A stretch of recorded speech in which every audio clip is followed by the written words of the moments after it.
Hi guys, it's Kelly here, and I am back with another video for Honeybee Stamps. Today's video is extra special because it is part of our Hello Harvest YouTube hop. And so we're going to be using some new products. I also mixed mine with some old. So these are the boho leaves. I'm also using the Soulful Season 3D embossing folder. Those are from the new release. And then I'm using the Lovely Layers Fall Foliage, the Autumn Bouquet, the Vintage Flora Cling Stamp. I feel like I'm missing something. And oh, the Sentiment set. The Sentiment set is Heartfelt Hello. So, this card is inspired by one of our other design team members, Jen Shirkus, if you're not familiar with her. So she had asked, we'll come back to that. Let me explain to you what I'm doing here. So here I'm inking up the Vintage Flora stamp. I'm doing it kind of really light all over and then getting in some darker places. I'm going to spritz this. I'm stamping on watercolor paper that I have trimmed to be just slightly smaller than an A2 card. And then I went in with my my rag there. It is wet, and then just dabbed it up so that it wouldn't stamp easily. Evenly. What's going on today? Evenly. And so that way it would look a little bit more distressed. So for the hop, let's cover that first. For the hop, Honeybee is generously giving away two $50 gift cards along the hop. So you want to subscribe and like this video, leave a comment below, and then continue to hop along to each of the design team videos and leave a comment. And then, why is this inspired by Jen? So Jen actually is celebrating 20 years in paper crafting.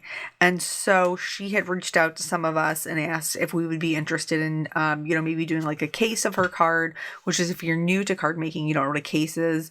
It stands for a lot of different things. The one that I know is like copy and steal everything. It's very playful. You obviously are going to give credit to the original owner. You're not actually stealing it. And so I found a card that she did that had some she did watercolor stamping, not distress ink smushing, but with leaves. And then it had like some text on a distressed background. And so that is how I got that. There's tons of other inspiration too that she has put together. And so I just told you, for this hop, Honeybee is doing two $50 gift cards. Jen also has some giveaways over on her blog, and Honeybee is one of the sponsors. So I will link that below as well. So then after you're done with the hop, maybe you can head over there. So for the smushing, I picked a bunch of fall colors, crushed olive, fossilized amber, I didn't use car pumpkin, crackling campfire, picked raspberry, and seedless preserves. And then I spritzed my paper first so that the water would be sitting on top of my watercolor paper. It is important to make sure you use the right paper. So, and then I added some water to the inks, and then as you can see, I just dipped that larger sheet in, knowing that I was going to be cutting the boho leaves out of there. They are very generously sized, so I knew that I was going to need a bigger piece of paper, but I love the way that they came out. And then the splatters, not everybody loves them. It's okay if you don't. I do, so I am doing the splatters of different color into the background, onto the actual background of the card, and then the ink smushy background that we just did. And I didn't add too much water, so my spots are kind of fine, but if you wanted your droplets to be bigger, you could absolutely add more water. And then I'm also going to do the little bit of spattering with the gold Perfect Pearls. So this, pretty much no matter what you put over it, you can ink blend over it, which we're going to, you can color over it, but that shine is going to show through, no matter what you do. So I thought that with all of these kind of like jewel tones, like these richer fall colors, that the gold would look really nice. So once I did that, I set that aside to dry, and then I'm going to work on a second piece. This is going to be more, like more of the golden colors. So like the brown, the orange, the yellow, and because I needed one to do like the little, I think they're like little wheat stalks, and the pussy willows that were in the, what are those in? The fall foliage set. So I did need some like golden browns, warmer browns, but I still wanted that very distressed watercolor feel to it. I love the way that the colors blend together when you pick them up with the paper. So here, now that this is dry, I waited till my background was dry. I'm going to go in. This is a sanding block. I think mine's from, what is it? Making Memories, Memory Maker. I've had it for a really long time. You can use the Tim Holtz Distressor to kind of like sand up and rip off the edges, or you can use actual sandpaper or a sanding block. Or honestly, if you have kind of like a rougher nail file, that would work as well. So I did want to just kind of rough up the edges a little bit. It helps it to take the ink a little bit better, and it adds to that kind of distressed look. I am going to, in addition to the stamping and the distressing and the spatters, I am going to do the 3D embossing folder as well. This adds a lot of texture and interest to the background. The Soulful Season embossing folder is kind of more of a central design, so I was trying to get it in the middle. But ultimately, even if I didn't have it in the middle in this particular card design, I don't know that it would have mattered. And then I'm getting my leaves down, taped in place, as well as my little flowers from the well, I said it was fall foliage on the other one. So what's the autumn bouquet? Oh man, I'm just having a hard time. Remembering. But anyway, so we cut these out. I cut I cut one of each of the boho leaves, and then two of the pussy willows, 4 of the wheat, 3 of the little flowers. So here I'm using that same ground espresso to get kind of like the corners, the catty corner. That's why we spent the time to distress the edges, so that way it would absorb some of that ink. And then I am going to go over these with some ink blending.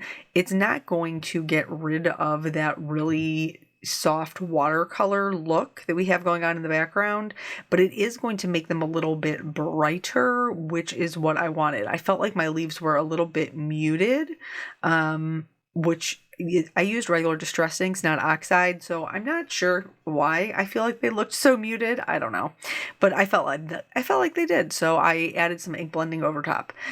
For the flowers, I did that fossilized amber for the stalks, and then for the wheat and the pussy willows, I'm going to bring in the brown, that ground espresso, not on the stems, because honestly, by the time I got done putting everything together, like you can't even see the stems, but at the base of the wheat as well. I am not kind of cleaning up as I go, but if you want them to be really nice, vibrant, bright colors that don't have any intermixing, I would highly recommend cleaning your surface in between. It did not bother me, kind of because I feel like we're going with this whole like distressed, spattered kind of look. So I wasn't overly concerned about it.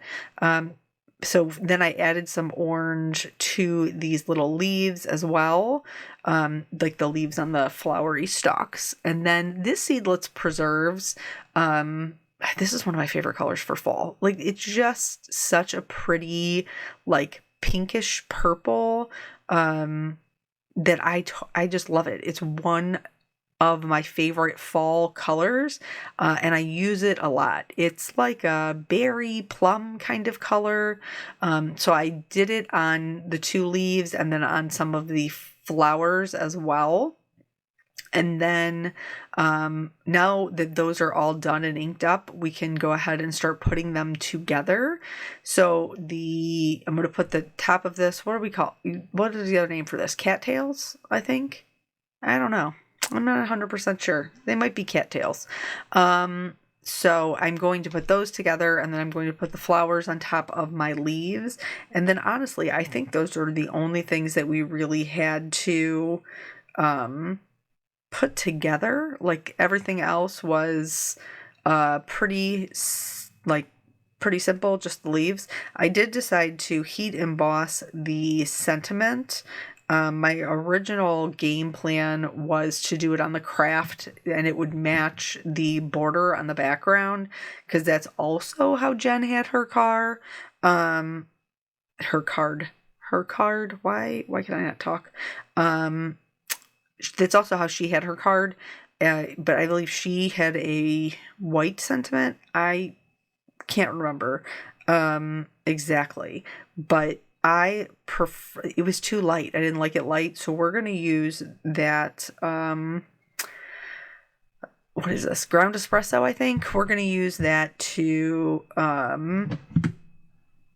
darken this up a little bit. And then after I do it, I'm going to take my rag and just kind of run over the top of that embossing to get any of the color that's sitting there off.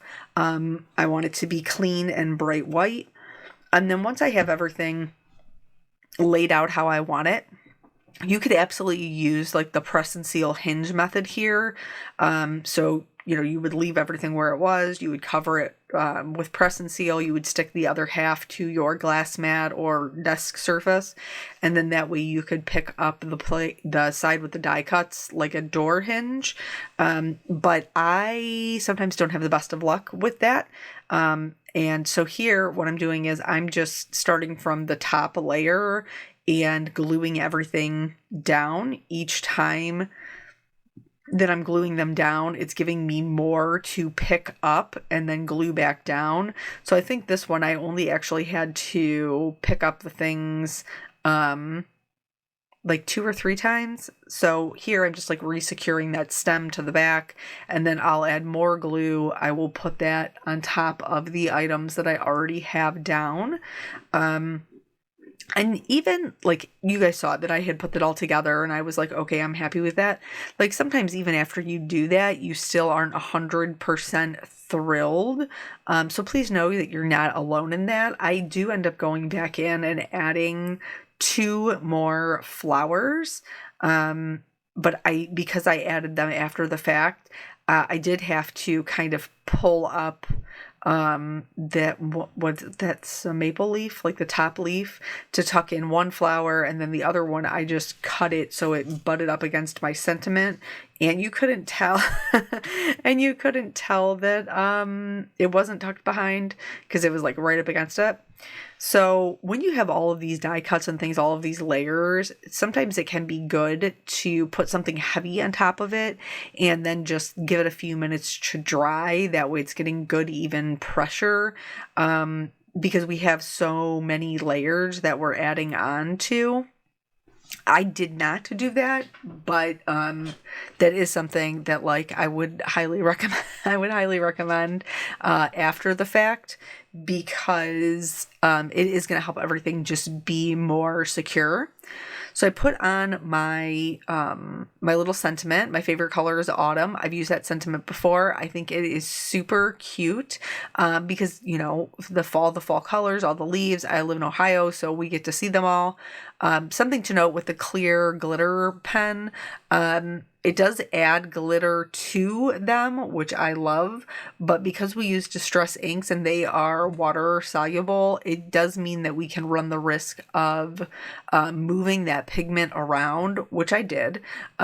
So I only put it on the flowers, and I put it on the, what have we decided? Cattails? I'm not sure. They're fall things. And then here's that one I told you I was butting up against it. And then this little leaf, I just kind of like moved up the corner just a smidge so that I could slide this flower in. It was feeling like it needed a little bit more, to fill in that little spot kind of to the left. And then this one really helped to bring that kind of right hand cluster together. And then I did trim off a little bit of the extras. This gemstone mix I'm using is, I think it's called Fall is in the Air. It has a lot of really good like iridescent ones, and I am helping to fill in a little bit of that corner with the gemstones. And then I think the last thing I did was just add a little white gel pen highlight. And then that's it. That is the whole card. So I hope that you enjoyed this. I hope that you found maybe a fun technique that you could try with your own leaves and different die cuts. Thank you guys so much for joining me. Please don't forget to continue hopping along and to leave your comments for your chance to win those gift cards. Thank you again. I'll catch you on the next video. Bye.